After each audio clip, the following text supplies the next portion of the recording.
même pas peur de vous. Voilà les paroles de Levi Colwill, mais également les paroles de Reece James qui a dit oui, on va en surprendre beaucoup. Beaucoup attendent de voir que le Paris Saint-Germain sera le gagnant demain, mais croyez-moi, on va en surprendre plus d'un.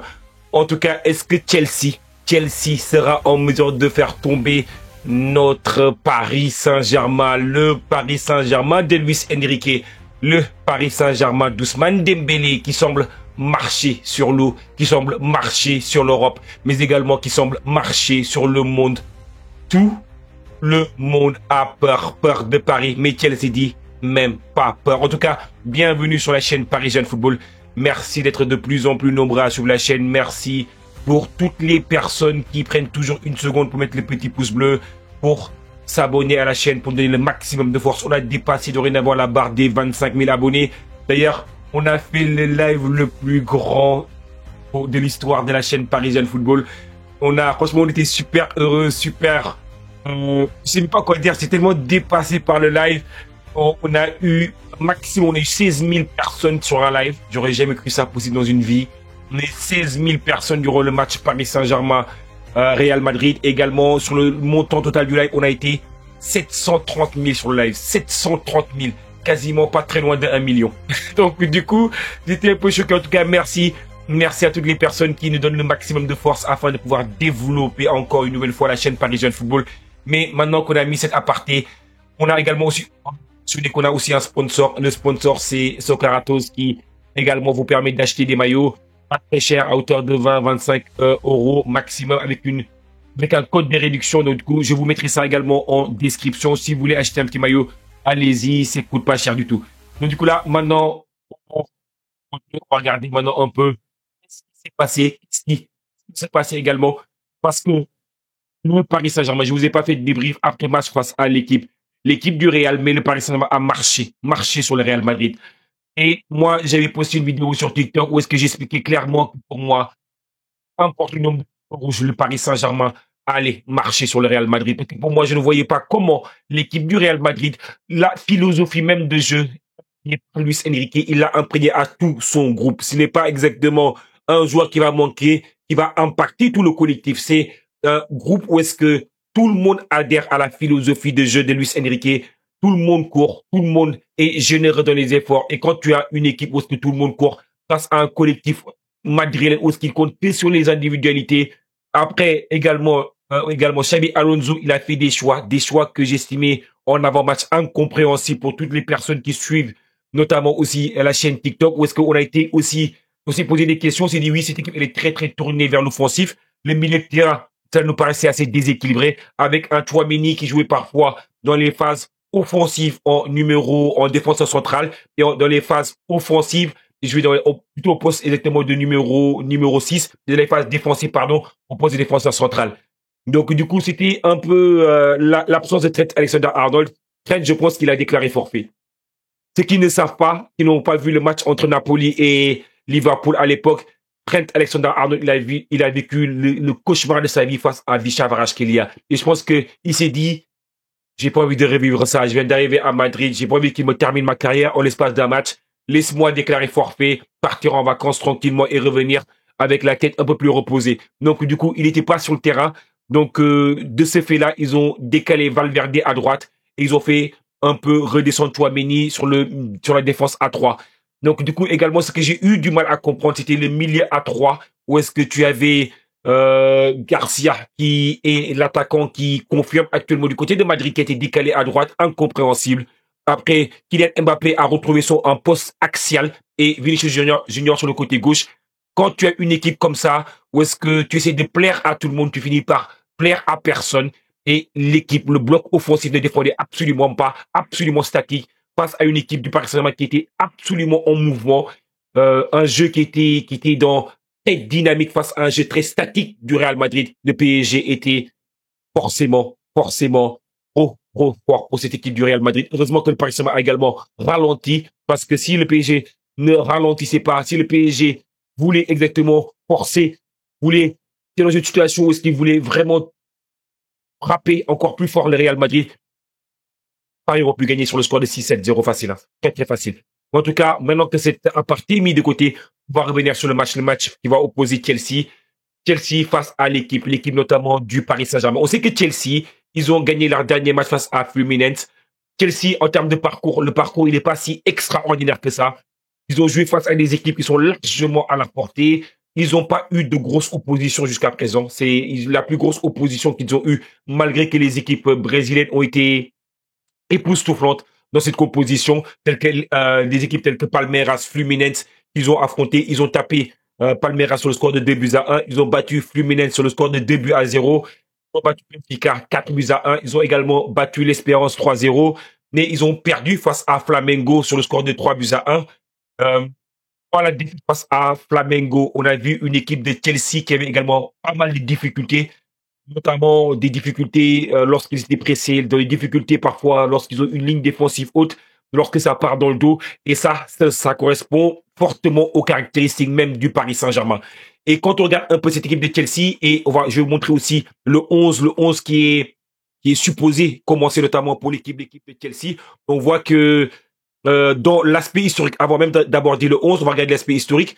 On a vu que Chelsea a remporté une seule victoire sur le Paris Saint-Germain sur les, comment dire encore, je pense, c'est sur les 8 derniers matchs.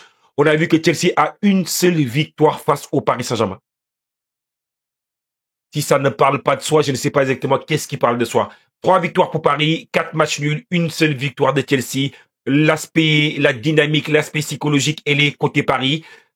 Actuellement, Paris, c'est la meilleure équipe du monde. Et je suis même pas ouvert au débat, moi aussi, de mon côté, parce que moi, je l'ai dit à plusieurs reprises, Paris Saint-Germain, maintenant, dorénavant, pour moi, c'est la meilleure équipe actuellement qui existe en Europe. C'est la meilleure équipe qui existe tout bonnement dans le monde. Ce que le Paris Saint-Germain fait, c'est digne d'une des meilleures équipes de l'histoire du football. Tout bonnement, pour moi. Parce que c'est une équipe qui va être à classer à des niveaux très proches, très similaires exactement au Barça. Le Barça, notamment de Guardiola. C'est une équipe qui est supérieure pour moi à ce que faisait l'équipe de Manchester City. Donc, du coup, pour moi, exactement, c'est une équipe qui doit être comparée notamment au Barça. Là, la différence pour l'instant entre le Barça et l'équipe du Paris Saint-Germain, c'est que le Barça était en mesure de le faire sur plusieurs années. Est-ce que le Paris Saint-Germain sera en mesure de le faire sur plusieurs années, sera en mesure de confirmer, surtout lorsque le Paris Saint-Germain sera attendu? Elle est là également l'une des questions. Le Paris Saint-Germain actuellement, on a vu, j'ai commenté la finale de Chelsea qui a joué notamment en Coupe d'Europe. Donc du coup là, j'ai commencé le match durant la Conference League. Et durant le match exactement de Chelsea en Conference League, j'avais dit que le Chelsea était en difficulté face à une équipe espagnole. Chelsea est en train de perdre sur le score de 1-0, mais Chelsea a gagné le match. Mais Chelsea était en grande difficulté. En première mi-temps, on a vu que Chelsea n'existait absolument pas, malgré qu'ils avaient leur titulaire sur le terrain. Chelsea n'a pas du tout existé durant la première mi-temps. Chelsea est revenu en deuxième mi-temps avec d'autres intentions, mais Chelsea était une équipe quand même qui est en train de progresser avec notamment des renforts de poids on va discuter également en profondeur dans cette vidéo-là. Mais comme j'ai dit, la dynamique et les côtés parisiennes, la dynamique également côté Ligue des Champions supérieure également aussi à la Conference League. Donc du coup, je pense que tout parle de soi et que le Paris Saint-Germain est favori. Mais cependant, cela reste quand même un match de football. Et dans un match de football, il peut arriver que tu es parfois dans un jour sans, et quand tu es pas dans un jour sans, où est-ce que les passes sont mal ajustées, les passes sont un peu dans le dos, t'es pressé, tu as du mal un peu à ressortir du pressing, lorsque parfois aussi l'adversaire a un peu de réussite, parfois tu peux passer à côté de ton match. Mais dans la globalité, si on fait 10 fois le match, il y a des chances que 9 fois sur 10, le Paris Saint-Germain va frapper cette équipe de Chelsea. C'est une réalité. Désolé la team. Donc du coup là, quand on regarde un peu aussi les compositions probables, on voit que Sanchez pourrait commencer au but, Cucurella à gauche, Reece James qui revient également aussi de blessures, qui aussi pourrait intégrer l'effectif en tant que titulaire sur le couloir droit. Dans l'axe, Colwill qui, lui, veut régler des comptes. Il dit que oui, on n'est pas notamment l'équipe de l'Inter Milan, on n'est pas l'équipe du Real Madrid. Ils ont leur manière de jouer. Nous, on a notre manière de jouer. Colwill qui pourrait être accompagné de Chalobah. Après, au milieu de terrain, on pourrait avoir un milieu qui serait composé essentiellement de Fernandez, accompagné de Caicedo, qui est le métronome, le patron de cette équipe-là. Après, ailier gauche, Neto, ailier droit, Nkunku, Palma en numéro 10 et Joao Pedro, qui a fait son premier match là durant le match dernier et où est-ce qu'il a marqué un doublé. il a été impressionnant, mais il faut voir que c'est une équipe qui avait en face qui lui offrait beaucoup d'espace, alors que l'équipe de Fluminense offrait beaucoup d'espace, notamment à João Pedro, qui n'était pas forcément attaqué, alors que face au Paris Saint-Germain, il n'aura pas ces espaces-là. Donc du coup, l'équipe du Paris Saint-Germain, bah là, ça va être du classique. Hein. Il n'y aura aucune surprise. L'équipe du Paris Saint-Germain va partir sur du classique avec Donnarumma qui partirait au but, Nuno Mendes qui partira à gauche, Hakimi à droite, Beraldo qui remplace le bon vieux Pacho qui a pris un carton rouge, qui sera accompagné de Marquinhos dans l'axe, le trio magistral, le trio qu'on compare exactement à des Xavi, Busquets, Iniesta. C'est Neves, Vitinha, Ruiz. Et devant, c'est Kvaratskhelia, Doué et Ousmane Dembélé. Donc, du coup, là, c'est une composition qui serait plutôt une composition classique.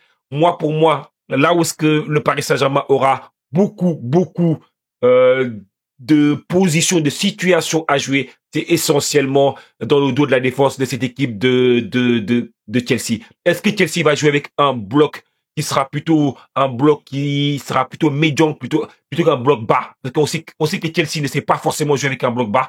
Il préfère jouer avec un bloc qui est plutôt un bloc médian, voire parfois essayer de faire un pressing sur l'adversaire, avec des pistons qui aiment aller offrir des opportunités, des solutions, notamment Cucurella qui aime monter, combiner avec Neto, avec également James qui aime également parfois offrir des opportunités, des options. Donc du coup, si l'équipe de Chelsea joue son jeu, joue comme elle s'est jouée, je pense que ça va faire très mal. Désolé la team, je pense que le score va être très lourd pour Chelsea.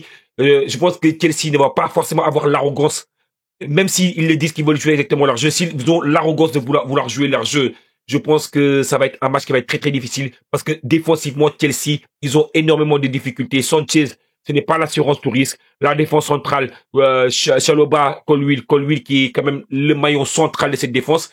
Si c'est Colwill, Chalobah, moi je dis que franchement, la défense, elle n'est pas forcément l'assurance tout risque. Après, la qualité de Chelsea, c'est qu'ils ont la capacité de faire ressortir les ballons, avec notamment un Cole Palmer, avec également un Fernandez, avec un Caicedo qui fait un travail monstrueux au milieu de terrain. Dans quel état de forme sera Caicedo durant ce match-là, en sachant que aussi il a aussi pris il est sorti sur blessure le dernier match.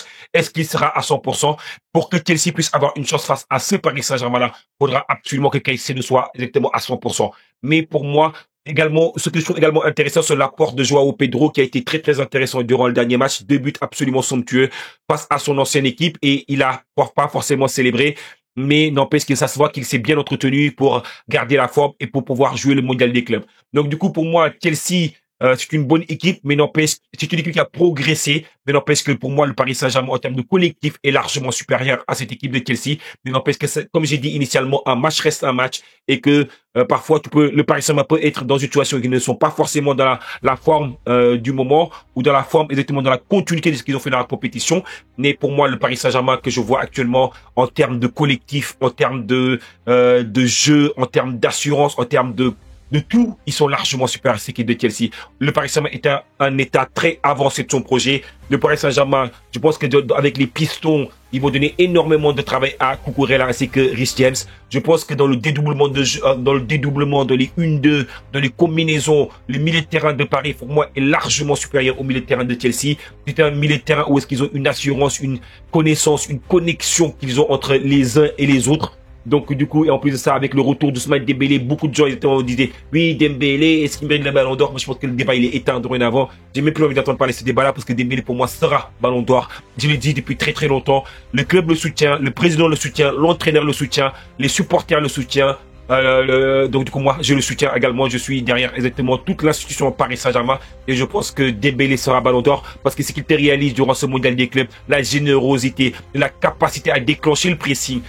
Franchement, c'est extraordinaire. Parce que lui, en déclenchant le pressing, ce qu'il fait, c'est que il met un pressing, une pression, il le déclenche, il amène toute l'équipe avec lui. C'est un leader. Il amène Doué avec lui, il amène également Kvaratskhelia avec lui. Et en amenant ça, il entraîne beaucoup de confusion dans la tête de l'adversaire et l'adversaire est obligé de relancer et en relançant, il y a exactement la deuxième ligne qui récupère ou la troisième ligne défensive qui vient de récupérer très facilement le ballon.